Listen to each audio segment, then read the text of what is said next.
The Hudson River, named after Henry Hudson, who set sail for the Dutch East India Company in 1609. Today, we've set our sights on New York. Our goal? To explore the 121-year-old island castle built in 1901 by Francis Bannerman VI. Part of the island at the base of the castle is underwater. Unfortunately for us, the water is freezing, and our boat is at high risk of popping from the old metal sticking out of the water.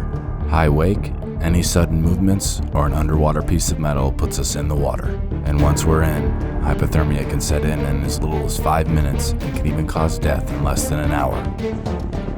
No matter the danger, we've made it our mission to explore Bannerman's castle.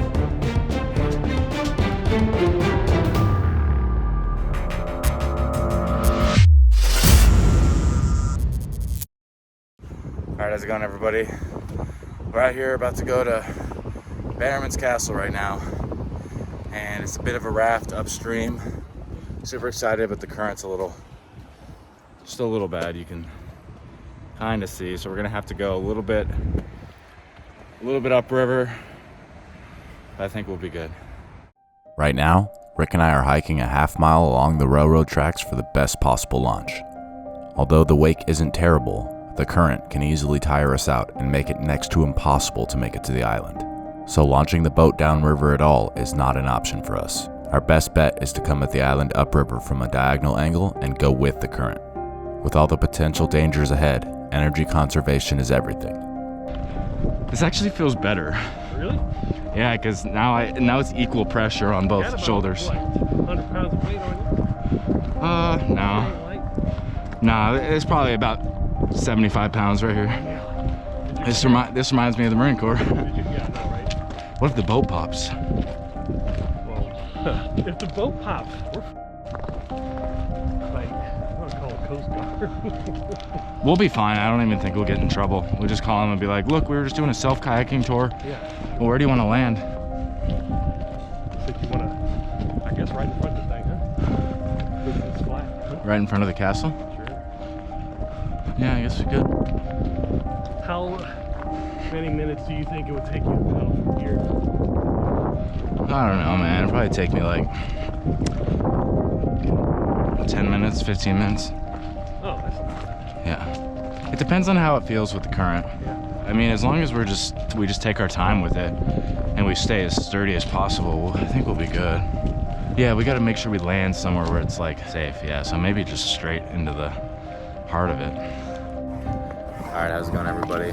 We are setting up the raft right now. Rick forgot the pump, so I had to wait about 30 minutes for him to go back to the car to grab it. But we got it now. Pumping it up, hoping we don't pop it on the way out there, but it's not too bad. The current is pretty calm right now, and we should be able to land right about here. Although the current is only moving at 3 miles an hour, we would have to swim at 4 just to move against it. While swimming 3 miles an hour may not seem like a lot, for comparison, the average swimmer swims at 2 miles an hour, and Michael Phelps, without gear, swims at only 4.5 miles an hour during a 200-meter race. Confusion and memory loss are common with early stages of hypothermia, so it's important that we make it as easy as possible on ourselves for swimming in the case of an emergency. Yeah. You gotta stable the wake. You just gotta go with the waves. Any sudden movements can tip us, so you can't just don't make sudden movements. All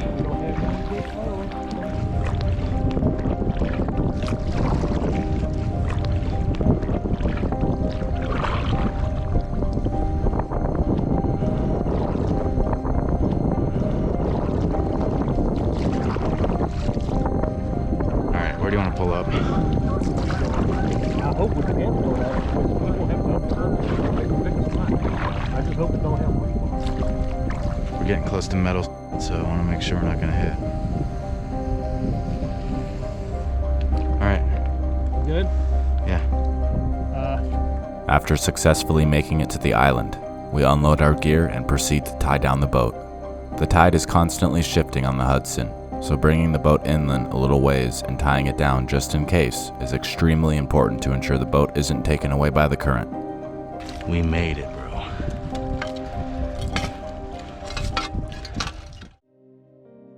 Migrating from Ireland to New York in 1858, the Bannerman family began a military surplus business near the Brooklyn Navy Yard on Flushing Avenue. By 1897, they opened a store on Broadway, which supplied volunteers for the Spanish-American War. The business bought their weapons from the Spanish government and eventually from the U.S. military after they had seized them from the war. By fall of 1900, the family business was in need of more storage for their growing business, so Francis Bannerman VI purchased Polypel Island in November and built the castle 1 year later in order to provide a safe space for the 30 million surplus munitions.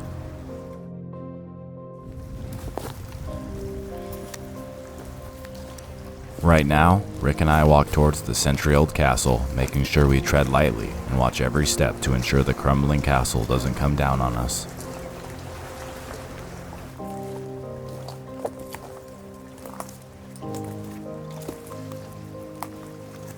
Where we are currently standing would have been inside the old arsenal. The newly constructed facility housed munitions that were sold to the U.S. Army for use as field guns in the Western Front of World War I. Their intended use in France, however, cannot accurately be verified to have been used. Whoa. Yeah, that's what I was talking about. Bannerman's Island Arsenal. This is insane. That's crazy, dude.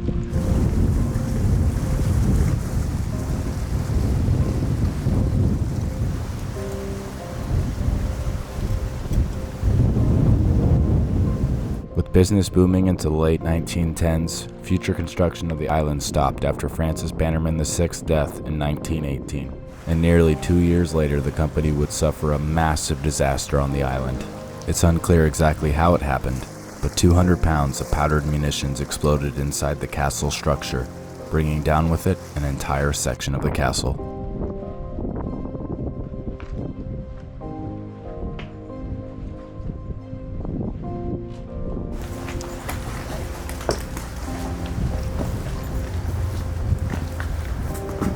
The family, workers, and customers would travel to and from the island via a single ferry boat named Polypel after the island, although such operations would cease from a violent storm that sunk the boat sometime in 1950. This event, alongside the decline of the company due to increasingly stricter laws and legislation, inevitably saw the closure of the island castle. From then on, the Bannerman Island Arsenal was left vacant and in a constant state of decay. After 17 years of abandonment, New York bought the island. All belongings left inside were removed, and some relics were even donated to the Smithsonian. From this point on, tours of the island were held. Shortly after, on August 8, 1969, a fire raged through the old castle, leaving pure destruction in its wake. The building was left in ruin. Time has really done a number on the castle, with many of its structures collapsing over the years. This included 35% of the castle's walls collapsing in December of 2009.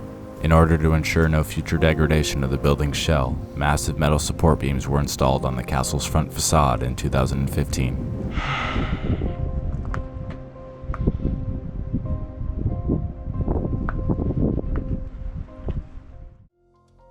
Right now, Rick and I hike up a small hill to see the smaller castle located on the center of the island.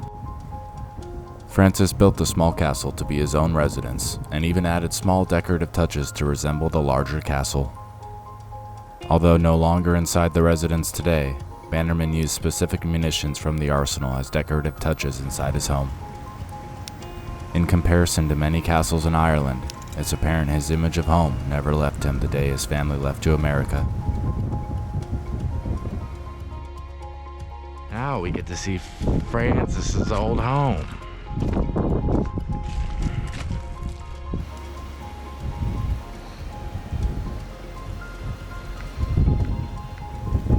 Which I think they turned into a gift shop or something, but it definitely used to be his old residence.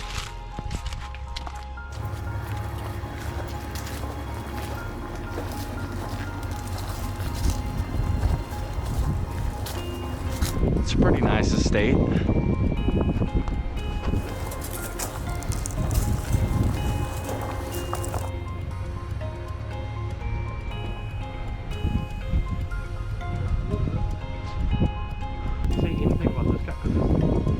Yeah, it is. It's his, he built it to be his house, so he could live on the island. After spending most of the day on the island, Rick and I decide to head back down to the boat before it gets any colder, making sure to admire this amazing piece of American history one last time before we leave. Although the island has been abandoned for some time now, the Bannerman Castle Trust Incorporation now offers historic tours and events on the island. I hope you've enjoyed the episode today, and make sure to subscribe for more videos in the future. This has been Chuck, and stay classy.